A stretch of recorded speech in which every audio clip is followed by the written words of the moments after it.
لما المتهمين راحوا لمحمد البيت، لكن هنا بعد ما خبطوا على البيت اخته هتطلع دلوقتي هتقول لهم ما هو الشنا، فيسيبوا الرسالة اعتبر محمد مات ومفيش فرح.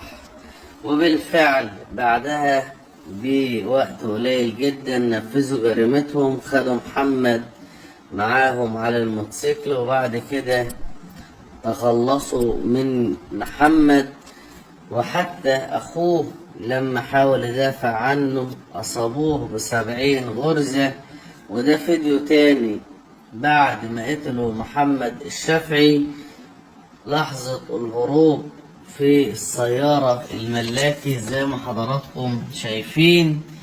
قصة غريبة، وحاولوا ان هم يدخلوها في عملية انتقام من اجل الشرف. هتسمع معانا كل القصة وكل التفاصيل.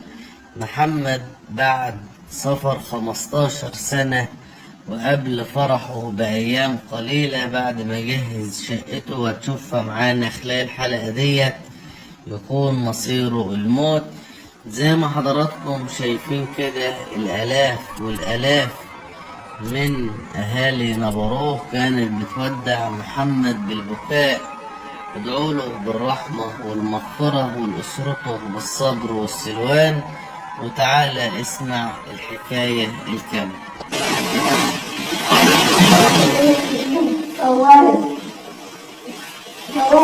أزال العريس اللي ما فرحش، أزال العريس اللي كان فرحه 12/7 كان الكتاب من أول فرحتي، في الصبيان. ما فرحتش بحد، ما جوزتش إلا بنتين بس تو، وده كان أول فرحتي. وما فرحتش إلا من فرح ميتا منهم الله يشوفوها لأولادهم، يشوفوها.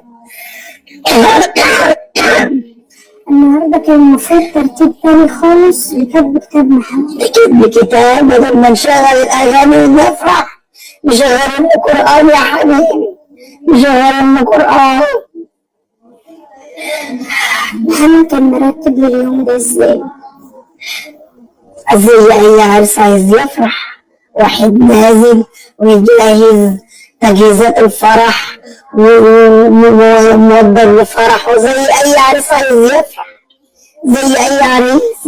محمد نازل من السعودية من 5 أيام، ال5 أيام دول من أول يوم نزل بيحاول يرتب كل طلبات الشقة اللي ناقصة زي أي عريس، يعني كل اليوم كان بيخلص وطلباته ما خلصتش. في اليوم اللي حصل فيه ده كانوا جايبين الفستان والنجف، راح اشترى الفستان مع عروسته والنجف ورجع.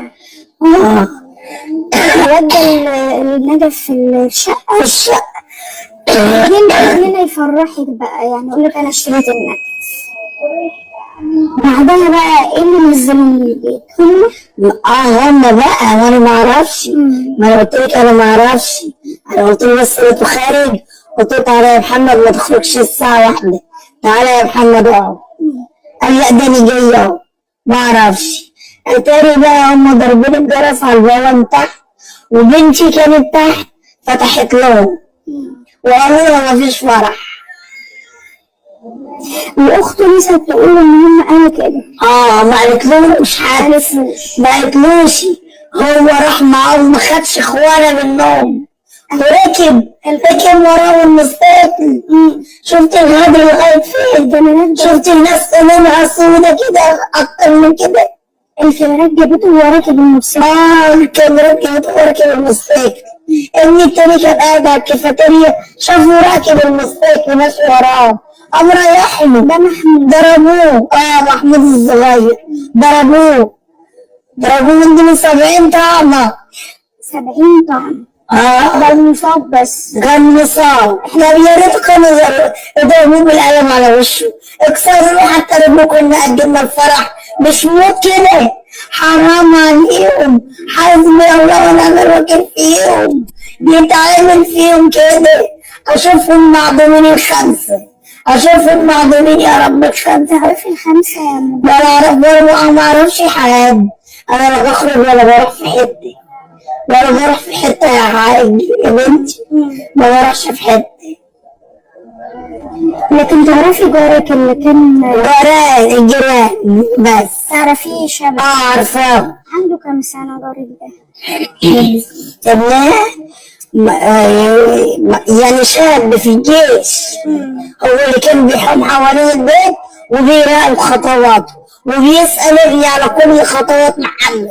بيسأل محمود أو يسأل محمود أخوك هينزل إمتى الفرح إمتى؟ اللي هم كانوا منتظرين نزول محمود. كانوا منتظرين نزول محمد. محمد بقى تزعل. كانوا منتظرين نزول محمد. فكانوا هم هيجوا قدامي أقول لهم حسبي الله ونعم الوكيل فيكم، حسبي الله ونعم الوكيل فيكم على الغدر اللي انتوا عملتوه في ابني، حسبي الله ونعم الوكيل فيكم، أكتر من كده مش هقول. آخر مرة أتاريهم بقى هم ضاربين الجرس وخدوهم غادر وركب وراهم على المستقبل. خدوا فين بقى؟ احكي لك تفاصيل تانية أو سمعت الاسم. سمعت هم خدوه في أرض الإمبابي وكتفوه. شوفي محمود فأنا حتة هاته بس تعالى ما تنفعش تاني.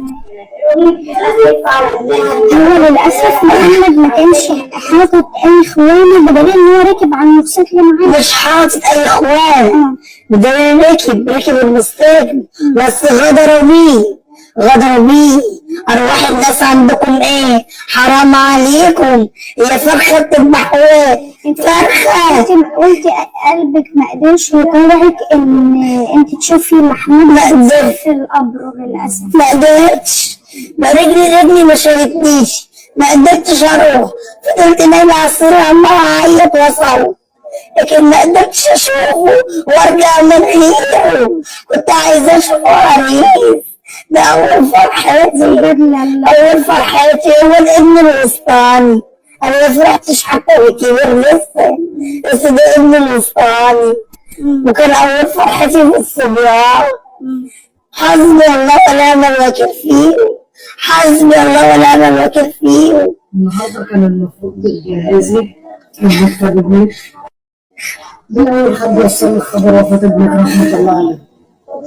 ما قلت لحضرتك ان انا رحت المستشفى وكان رايح ميت مفطسين مخلصين عليه خالص، راح ميت المستشفى ما عملتلوش حاجه ولا اديت له نقل دم ولا حاجه. قلت لنا ان انت رايح ميت. قلت لنا ان انت رافضه تاخدي عزا محمد الله يرحمه. غير رافضه اخد عزا محمد غير اللي هم يلبسوا البدله الحمراء ويتعدوا من الخمسه. يا رب يتعدوا من الخمسه يا رب، أشوفهم معدومين يا رب. يعني الخمسة بعد ما خلصوا على غدروني العيش والملح. شخص منهم راح يحرر محضر في ابنك اللي اعتدى عليه. قالوا لي محمد الشافعي مات، محمد أحمد الشافعي مات، تعرفوا موتوه ضربكم ما عملش فيكم حاجة. طب هيضربهم ازاي وهم جايين واخديننا بالمستيقظ؟ عمل فيهم ايه بقى؟ كلميني عن محمد اللي نزل من غربة سنتين، ما كانش بيشوفهم مصر عن أهله، وكلمكم أول مرة يشوف شقته تعب وشقة اللي هيتجوز فيها. كان فرحة زي أي شاب عايز يفرح بالعروس وشقته وحاجته وتعب. وقال لي بعد الفرح يا ماما على طول هنقعد شوية كده واخدها ونروح نقضي شهر العسل. والله العظيم قال لي كده، كان مرتب لكل حاجة. لا راح لا شاف عسل ولا شاف حاجة. الحمد لله، حسبي الله ونعم الوكيل. كامل حزين على ابنك. شفنا كمية ناس لأنه مؤدب ومحترم ما بيعملش حاجة. بقول لك من شغل لصلاة يسيب الشغل ويروح يصلي لما الأذان يسيب الشغل ويروح يصلي. شوف والله العظيم كده. شوفي استقبالنا عشان محمد الله يرحمه كان بالزغاريد. هل حبيتوا ان انتم تودعوه بالزغروف زي ما كان هيحصل يوم كاتب الكتاب؟ انا ما شفتش، انا ما رحت خالص، ما حضرتش خالص، ما قدرتش اروح اشوف المشهد ده، ما قدرتش اشوفه كده يخش الترمى كده ويرجع بالليل، ربنا يصبر، ما قدرتش ربنا يصبر. والله ما قدرت اروح. احنا عارفين ان ده مشهد صعب عليكي وكلمات الصبر كلها مش هتصبرك، يعني احنا عارفين ده، لكن ربنا سبحانه وتعالى قادر يهين الدين ينزل علي الصبر يا رب. يا رب، ينزل علي الصبر يا رب. كمان بنطلب من حضراتكم ان انتوا تدعوا الام محمد ان ربنا يصبرها على قد محبة ابنها. للأسف النهارده كان كتاب محمد، ومحمد اتقتل وفي ايده الشهادة الصحية اللي كان يقدمها للمأذون النهارده. يعني من آخر لحظة محمد كان بيجري على إنه فرح إجراءات فرح. شاب وعايز يفرح. جاي مثل اللي قبل اللي فات. إيه اللي حصل جاي نزل لفرح. امم كان في بقى جنب مننا كانت بتحب الكلام ده من 15 سنة، كان لسه عيل، كان في ثالثة إعدادي أو في تانية إعدادي. فجاء أبوها عارف قام مطلعها من المدرسة وجوزها. اتجوزت بقى لها 15 سنة ومعاها 3 عيال. 3 عيال. لقته جه من السعودية فواقف على البوابة، أخوه عامل صاحبهم بقى في الأيام دي. حاولت إن هي تخلق كلام، حوار كلام. أخوها جه قال له أنا عايز تليفونك أعمل منه مكالمة. اداله التليفون بحسن نية، قام رن على أخته من تليفون محمد. لما رن على أخته سمعت إن محمد بيتصل عليه. جه حصل الحوار اللي حصل دوت، قامت رن على خالها قالت له محمد جه من السعودية وبيرن عليا. زي ما انتوا شفتوا في الفيديو جم جوه المستكي جاي على البوابة. احكي لنا بقى. عند عمتي وبيضربوا الجرس هيطلعوا فين محمد. قالوا له ده محمد بره قاعد على الكافيتيريا. قولوا هنا عند هنا على البيت ومتصورة بيسألوا عليه. بيسألوا عليه. قالوا هو قاعد على الكافيتيريا اللي عند الكوبري. قاموا رايحين قالوا له تعالى اسلق اخوك، في جماعة بيضربوه في أرض البيت. فهو رايح على اساس ان هو يدافع عن الكاميرات كلها، الحكومه امبارح مفرغه الكاميرات كلها لغايه ما خشوا ارض الامبابي. خلاص ارض الامبابي دي ضلمه ما فيش فيها اي حاجه. خلصوا خدوا وخشوا على ارض الامبابي. غدر كده مره، خلصوا عليه غدر كده مره. محمد الله يرحمه كان مجهز شقته ما شاء الله يعني، وكانت الشقة بس على استقبال العريس والعروسة. على استقبال بس وفش النجف. ورينا كده. هو النجف في ايده. آخر حاجة عملها، آخر حاجة مطلعها النجف، وبعدها بساعة مات. بعد النجف بساعة قتلوه. النجف ده ده آخر حاجة كان جايبه هو وعمته.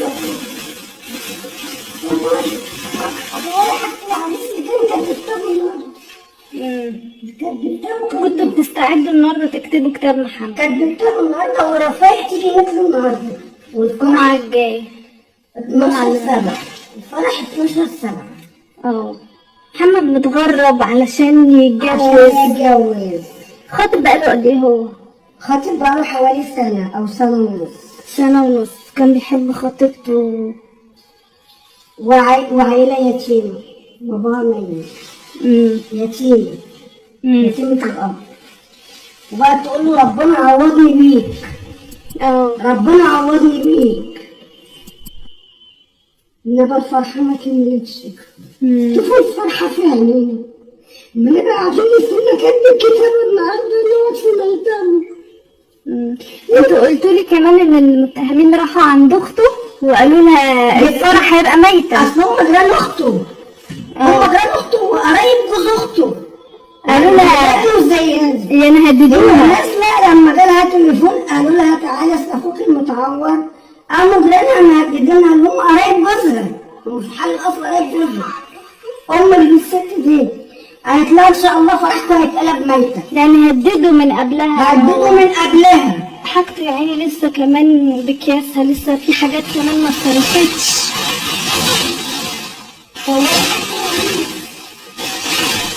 لا اله الا الله. وحط العرس اللي واحد 12/7 12/7 12/7. محمد عنده اخ وعنده ايه تاني اخوات؟ 2 اخوات 2 ولاد 2 ولاد و2 2 بنات. ولاد و2 بنات. هو كان الخامس بتاعه. هو انا شفت امه يعني ربنا يصبرها. ربنا يصبرها. امي هتموت عليه ده. ربنا يصبر قلبها. واقف معاه قبل ما ينزل، مفيش بحاجه، واقف معاه في المطبخ ونازل يقول لها عايز حاجه يا منيون، لسه عايزه حاجه يا منيون. لما اجيلي من امبارح انا نازل بس اروح اشرب قهوه على الكافيه ما قالهاش هو رايح فين حتى. ما قالش هو رايح فين، هو نزل قعد على الكافيه. لما جم ضربوا الجرس ردوا عليه من جوه قالوا هو مش هنا، هو قاعد على الكافيه. فراح من غير ما يعرفوا هم مين.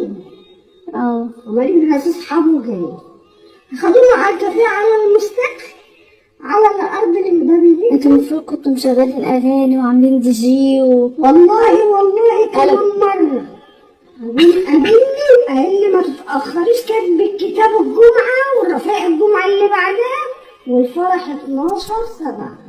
قلت له انا عارفه كنتوا عاملين حسابكم، انتوا بتقولوا لي كلكم يعني كل عماته بيقولوا ده ابني مش ابن اخويا. لا ابني وابن اخويا، ابن عمرنا كله. ما نقعد سنتين سنه ونص خطبوني ولا سنه مستنيين الفرح وكله مجهز حتى الفرح. ده كان اول فرحتكم في العيله؟ كان اول فرحه في السودان. هو جوز البنتين وده كان اول فرح. يعني محمد على حسب ما سألنا الناس كان مؤدب جدا ومن البيت للجامع. اسألوا الشارع. اسألوا الشارع. الفرش بتاعه يا عيني. هو يحب العريس اللي ما فرحش. هو يحب العريس. وبقية الشقة برضه لسه بتتفرش.